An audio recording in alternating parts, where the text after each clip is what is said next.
Yo, what up? It's your boy, Mr. E, and today I'm going to teach you how to create your own multiplication chart.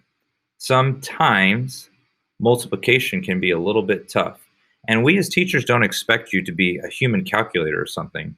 So when we're taking a test, sometimes it's hard to recall those times tables, but we're going to teach you something that'll help you create a multiplication chart before you even start the test, and it'll take you less than 5 minutes to do. I also wanted to note that today is the first day back to school for my face-to-face kids. We're so excited to have you guys back. To our virtual academy kiddos, we cannot wait to have you guys back in the classroom, but we're going to continue to rock and roll virtually. All right, let's get into the video. So for my face-to-face kids, you guys are going to be having a blank piece of graph paper, and that'll be really useful to help you create these multiplication charts. For my virtual academy kids, this will be something that you'll have to do in your journal. Just hang tight. I'll be teaching you guys how to do that in a second. But it'll start like this. And the way I'm going to teach you guys is we're going to start off with kind of a blank page, and then we're going to slowly add the numbers in, okay? So we always start with an X in the top left corner, okay? That way we know that we're going to be multiplying. Then we're just going to do our ones horizontally and vertically. I like to go vertical first, okay? So up and down, or horizontal second, that's side to side. Or I think of like the horizon, the sun comes over the horizon. So we always want to do vertical first and then horizontal.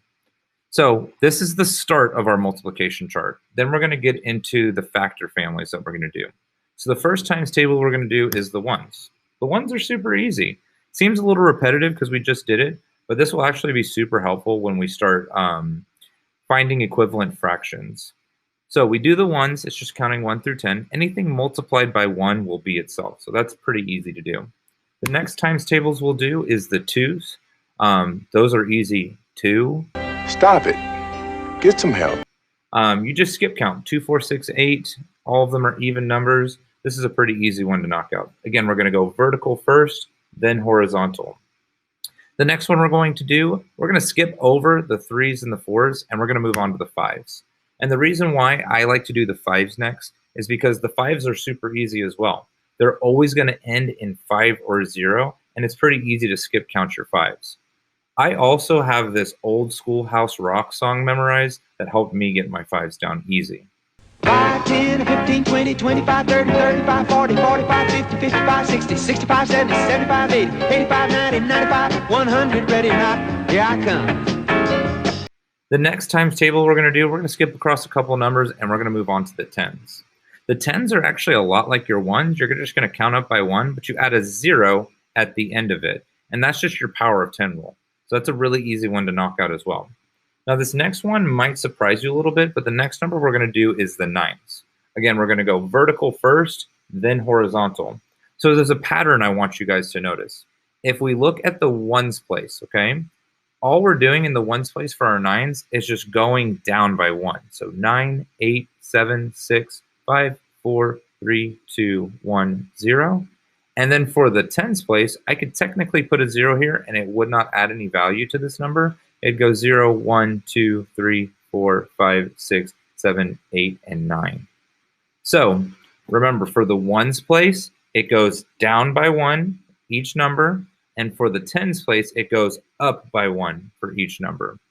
Now that we have the 9s done, we only have 4 little boxes to go. And this is going to be super easy to do. You can just do the times tables for each of these, or you can do repeated addition, which is really easy as well. So we start filling these in one by one, and the boxes get smaller and smaller until we reach our final number, 64. It's the loneliest number since the number 1. A cool trick that I wanted to teach you guys too is this is great for finding equivalent fractions. So let's say I had 16 40ths, okay? 16 40ths. I would just have my fingers on the 16 and the 40. I'd move it to the side, and I would notice the bottom number would be 5 and the top number would be 2. So 16 40ths simplifies to 2 fifths. So multiplication chart has multiple uses. So something that's just really important as we're doing this is to remember the order. We like to see you guys go 1, 2, 5, 10, 9, then fill in the rest. If you follow this order, I've seen students do this in under 5 minutes so easily, and it's just a good way to start off before you do a test to get your brain warmed up, to get your brain ready to do some math.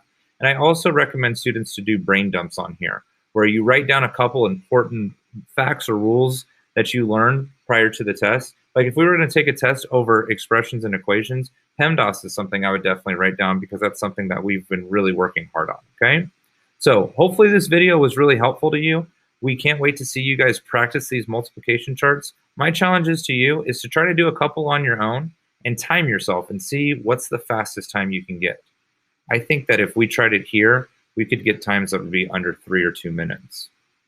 All right, you guys. We love you guys. We miss you a lot. Face-to-face, we're so happy to have you guys back. Virtual Academy, we're excited to keep kicking it with you guys online.